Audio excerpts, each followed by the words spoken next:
But yeah, they're trying to buy up all video games. Video games. EA the biggest ones like Activision and EA already got sold for 50 billion plus. Yeah, and they own EA Sports, all that shit. So it's crazy. They own it. They own Battlefield. They own the sports games. They own the soccer games. It's a crazy time, man. Warner Brothers Discovery set a deadline for first round bids for the company. Aims to wrap up the process by the end of the year. That is crazy. Wow.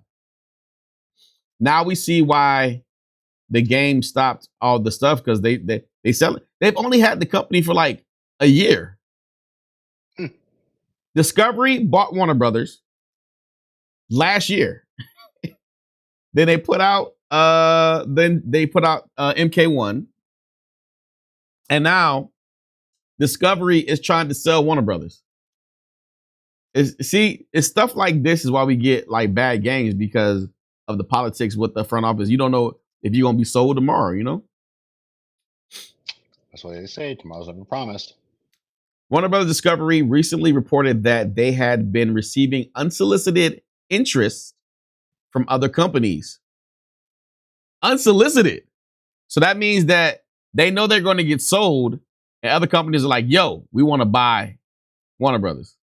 Okay. From other companies, this could result in partial or full purchase of Warner Brothers Discovery subsidiaries. Being that NetherRealm Studios is a subsidiary of Warner Brothers, this could inevitably have an impact on the future of Mortal Kombat and going forward, the Injustice.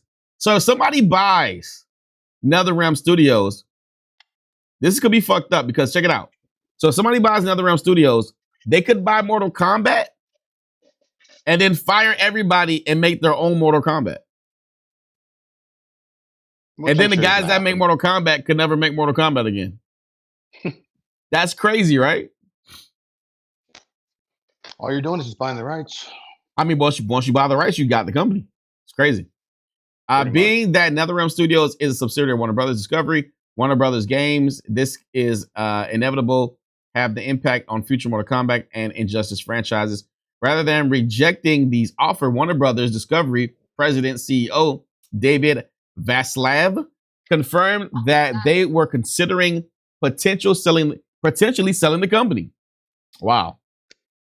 After receiving interest from multiple parties, we have initiated a comprehensive review of strategic alternatives to identify the best path forward to unlock the full value of our assets. That's just mumbo jumbo. We want more money. We want a bunch of money, all the money you have. But it's Saudi Arabia, so they got a bunch of money. According to Variety, Warner Brothers Discovery has now set the deadline for the first round non-binding bids November 20th. That's today. The board will apparently meet before Thanksgiving to consider the offers laid out.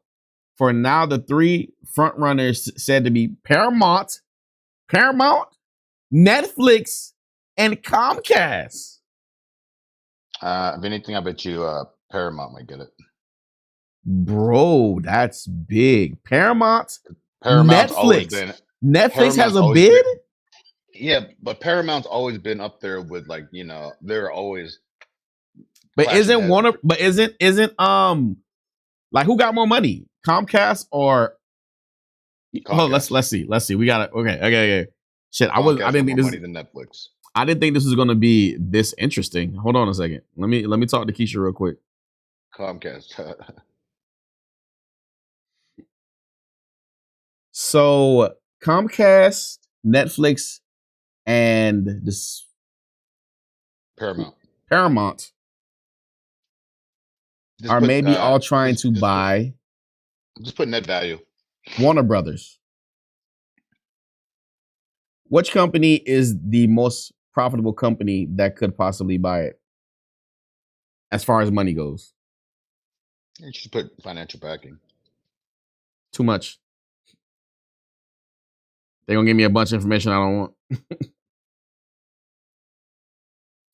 Yeah, you were right about that Netflix, boy. Netflix, $500 billion. Jesus, get the fuck out of here. I mean, what's Comcast at? I'm trying to find out right now.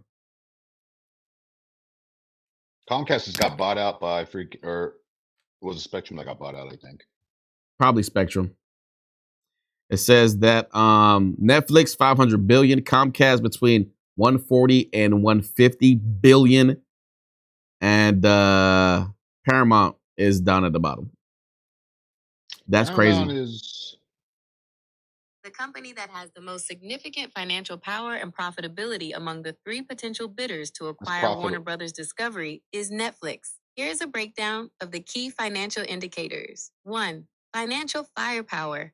Market capitalization. Netflix is by far the largest of the three in terms of market value, which indicates its overall size and ability to finance a major acquisition, often through stock.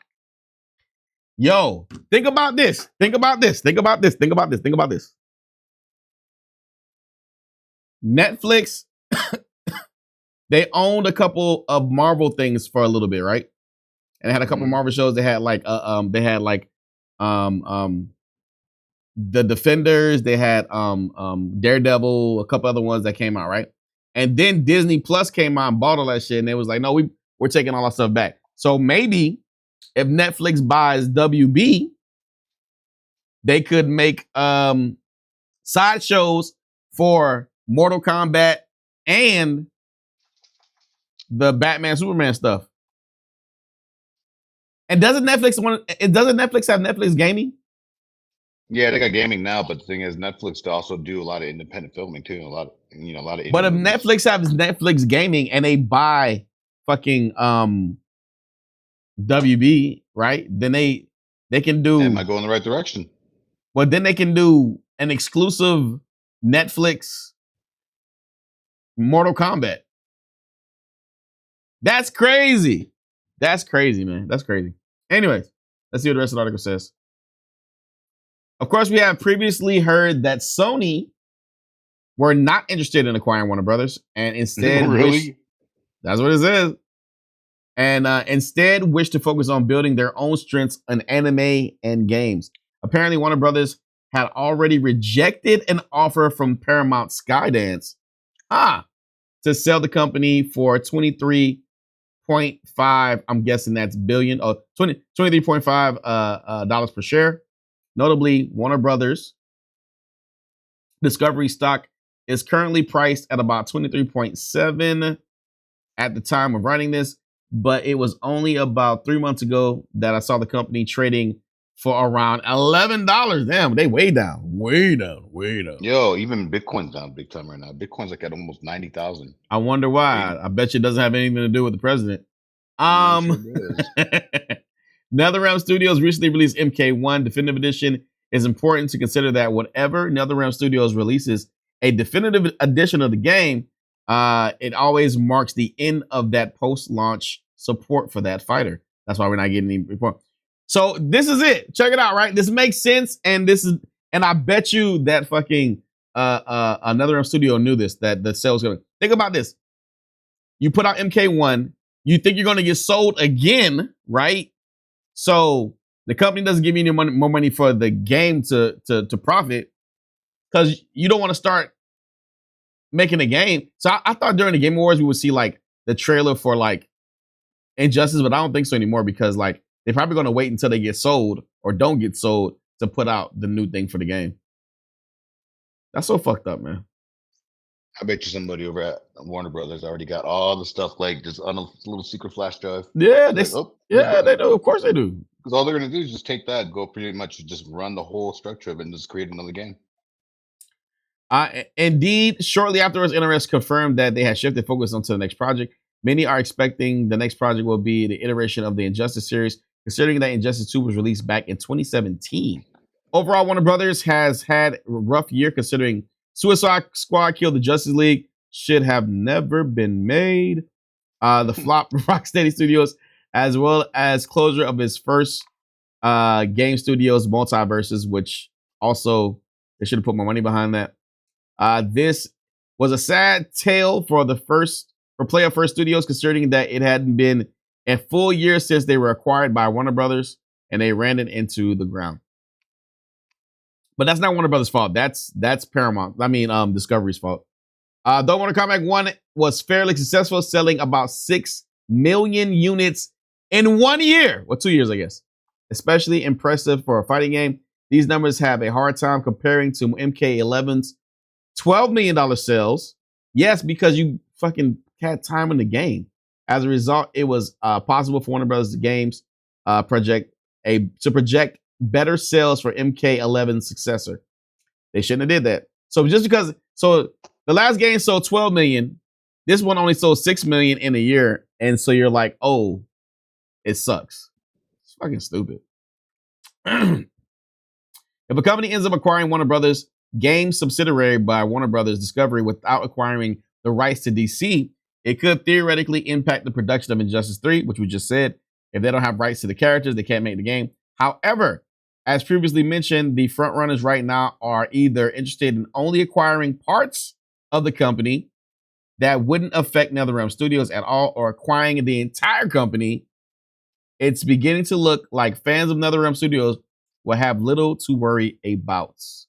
Ultimately, though, we have to wait. The catalog is so huge. Like, you know what? Yeah. Ultimately, though, think about Alien Predator. This movie just came out. That's WB right there too, I believe. We'll have to wait around end of the year to learn the direction that Warner Bros. Discovery is about to head, leaning towards, or truly know what's going to happen, because we don't know shit right now.